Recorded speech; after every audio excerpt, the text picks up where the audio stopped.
قرآن مجید کی سورۃ الاحزاب میں ان الذین یؤذون اللہ ورسولہ لعنہم اللہ فی الدنیا والآخرہ واعد لهم عذابا مہینا۔ اب ادھر اللہ رب العزت نے عذاب مہین کا لفظ استعمال فرمایا اور فرمایا بے شک وہ لوگ جو اذیت دیتے ہیں اللہ کو اور اس کے رسول کو۔ اب اللہ کو تو کوئی اذیت نہیں دے سکتا، اللہ رب العزت نے اپنے رسول کو اذیت دینا، اپنے آپ کو اذیت دینا فرمایا اور پھر فرمایا کہ اللہ تعالیٰ ان پر دنیا میں بھی لعنت بھیجتا ہے، لعنہم اللہ فی الدنیا، ان پر دنیا میں بھی لعنت ہے، والآخرہ، اور ان پر آخرت میں بھی لعنت۔ اور فرمایا وَأَعَدَّ لَهُمْ عَذَابًا مُهِينًا، ان کے لیے اللہ نے ذلت انگیز عذاب تیار کر رکھا ہے، ذلت انگیز۔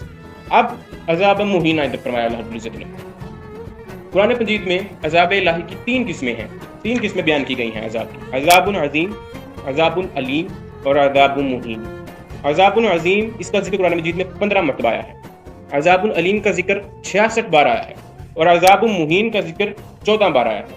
قرآن مجید میں جس جگہ پہ بھی عذاب عظیم کا ذکر آیا ہے وہ مسلمان اور غیر مسلم دونوں کے لیے ہے، جیسے سورہ ال عمران میں فرمایا وَلَهُمْ عَذَابٌ عَظِيمٌ کہ ان کے لیے زبردست عذاب ہے۔ پھر سورۃ البقرہ میں فرمایا وَلَهُمْ عَذَابٌ عَلِيمٌ بِمَا كَانُوا يَكْذِبُونَ، ان لوگوں کے لیے دردناک عذاب ہے اس وجہ سے کہ وہ جھوٹ بولا کرتے تھے، جھوٹ مسلمان بھی بولتے ہیں اور غیر مسلم بھی جھوٹ بولتے ہیں۔ عذاب مہین کا ذکر صرف اور صرف قرآن مجید میں جس مقام پہ بھی آیا ہے صرف اور صرف کافر کے لیے ہے، مسلمان کو عذاب مہین نہیں دیا جائے گا۔ سورۃ البقرہ میں فرمایا وَلِلْكَافِرِينَ عَذَابٌ مُّهِينٌ، کافروں کے لیے ذلت انگیز عذاب ہے۔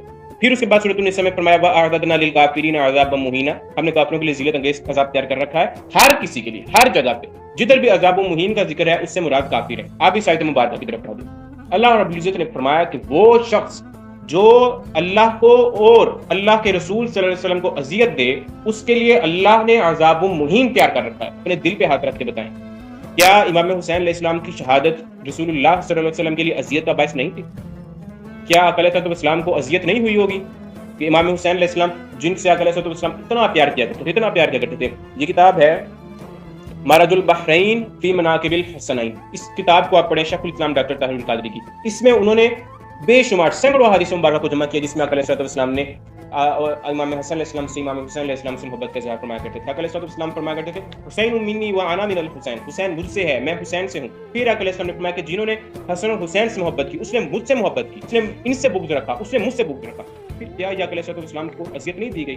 یہ صرف ایک نفس مومنہ کا قتل نہیں تھا کہ یہ کہہ دیا جائے کہ بس ایک مسلمان کو قتل کیا تھا معاذ اللہ اور حرام تھا فعل اور گناہ کبیرہ تھا اور اسے یہ باتیں کہہ کے جان چھڑا لی جائے، نہیں، یہ صراحتاً کفر ہے، کفر ہے، کفر ہے رسول اللہ صلی اللہ علیہ وسلم کو اذیت دینا۔ اس کتاب میں آگے مزید شواہد دیے گئے ہیں کہ کیا رسول اللہ صلی اللہ علیہ وسلم کو اذیت ہوئی یا نہیں ہوئی۔ اس کتاب میں مزید آگے قرآن مجید سے ثابت کیا گیا ہے، سیدہ عائشہ صدیقہ رضی اللہ تعالیٰ عنہا کا حوالہ اور دیگر سے کئی آیات کے حوالے سے ثابت کیا گیا ہے کہ یہ رسول اللہ صلی اللہ علیہ وسلم کو براہ راست اذیت تھی۔ کوئی شخص یہ کہہ سکتا ہے کہ یہ تو رسول اللہ صلی اللہ علیہ وسلم کے رسالے مبارک کے بعد کی بات ہے، تو رسول اللہ صلی اللہ علیہ وسلم کو اذیت کیسے ہو سکتی ہے؟ اس کا جواب بھی قرآن پاک سے دیکھیے۔ قرآن پاک میں اللہ رب العزت نے فرمایا وَلَا أَن تَنكِحُوا أَزْوَاجَهُ مِن بَعْدِهِ أَبَدًا، رسول اللہ صلی اللہ علیہ وسلم کی ازواج کے ساتھ ابد تک، قیامت تک نکاح کرنے کی اجازت نہیں ہے۔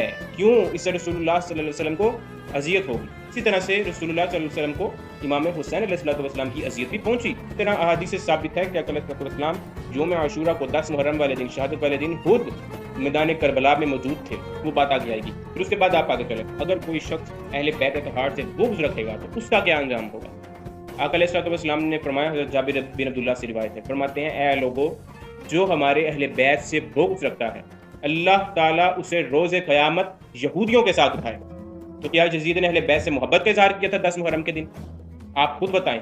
ابن زیاد نے، یزید نے، شمر نے اور اس کی پوری فوج نے محبت کا اظہار کیا تھا، یہ بغض کا اظہار کیا تھا؟ اب آپ خود ہی فیصلہ کر سکتے ہیں کہ ان کا شمار قیامت کے دن کس قوم میں ہوگا۔ یہودی کے طور پہ آقا علیہ السلام نے فرمایا جو اہل بیت سے بغض رکھے گا اس کو قیامت کے دن اٹھایا جائے گا۔ اپنے ایمان کی فکر کریں، اپنے آپ کو بچائیں، کتاب کو پڑھیں، آپ کو پتہ چلے کہ اس کتاب کے اندر کیا کیا باتیں لکھی ہیں، کون کون سے حقائق سے پردہ اٹھایا ڈاکٹر صاحب کے ساتھ۔ پھر اس کے بعد آقا علیہ السلام کی امام حسین علیہ السلام سے کتنی محبت تھی۔ پھر اس کے بعد آقا علیہ السلام نے شہادت حسین علیہ السلام کی خبر پر خود اظہار رنج و الم کیا۔ آقا علیہ السلام خود امام حسین علیہ السلام کی شہادت کی خبر سن کر روئے تھے جب جبریل امین علیہ السلام نے ان کو شہادت کی خبر دی تھی۔ تو لہٰذا امام حسین علیہ السلام کی شہادت میں ان کی یاد میں رونا سنت مصطفیٰ صلی اللہ علیہ وسلم